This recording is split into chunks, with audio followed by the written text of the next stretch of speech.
Hey there and welcome back to my YouTube chess channel where we together explore the exciting chess world. I am Roman, 15 years old, and today's topic are the roles of chess pieces in the beautiful and stunning game of chess. In this part of this video series, we will focus on the pawn, which is the weakest chess piece in the whole game. But even though a pawn or a group of pawns can still often change the result of a chess game and of course also of the ending of a game. Like the famous French chess player Philidor once said. He also mentioned that the pawn is the soul or also the spirit of a chess match that creates an attack or also in defense in the game. So the French chess legend obviously also distinguished between different kinds of pawns.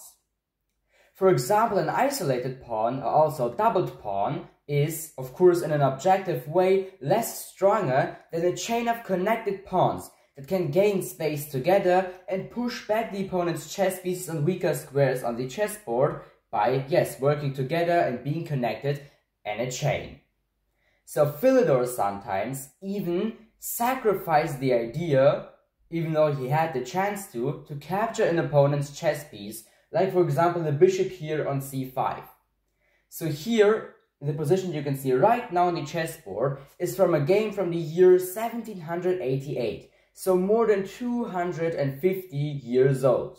And here Philidor played with the white chess pieces, and how you can see on the chessboard, it was his move and he had the chance to capture the black bishop here on c5 with his pawn from d4. But he sacrificed this idea with the intention to remain with this very strong looking pawn chain, which consists out of 6 very strong and connected pawns. So instead of capturing the black bishop, Philidor in this position just captured the black pawn here on e4 with his rook, like this, and remained this pawn chain.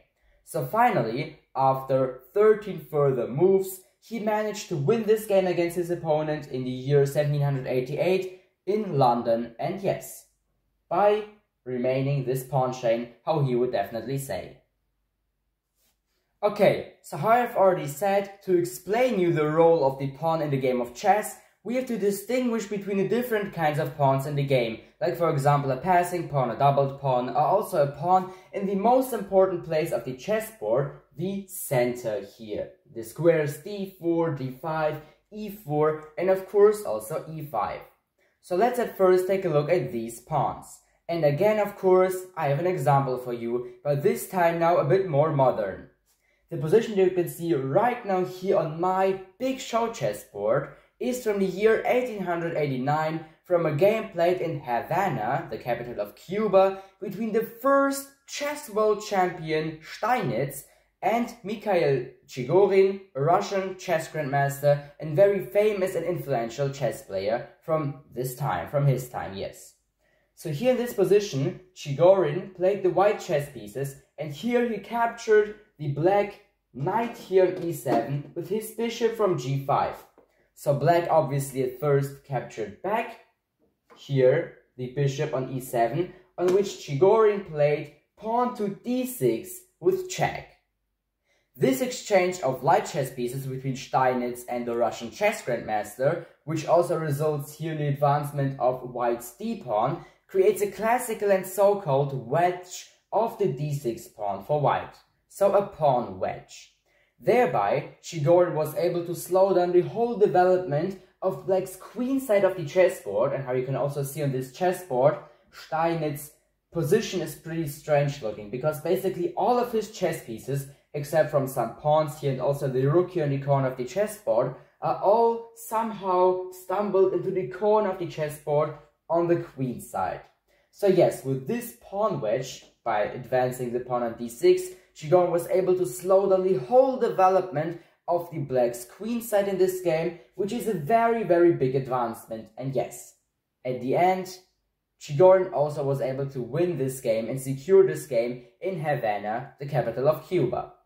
So this was a pawn wedge. But if you're also interested in other different tactics of center pawns, just let me know down there in the comments, and I will also make a video about them. Because except from the pawn wedge, there's also, for example, the pawn jam, the pawn breakthrough, or also the pawn ram of the center pawns, of course, and so on and so on. And of course, also don't forget to subscribe to my YouTube channel, and of course, activate the announcement bell so you won't miss anything new on this YouTube channel. Now let's take a look at the passing pawns.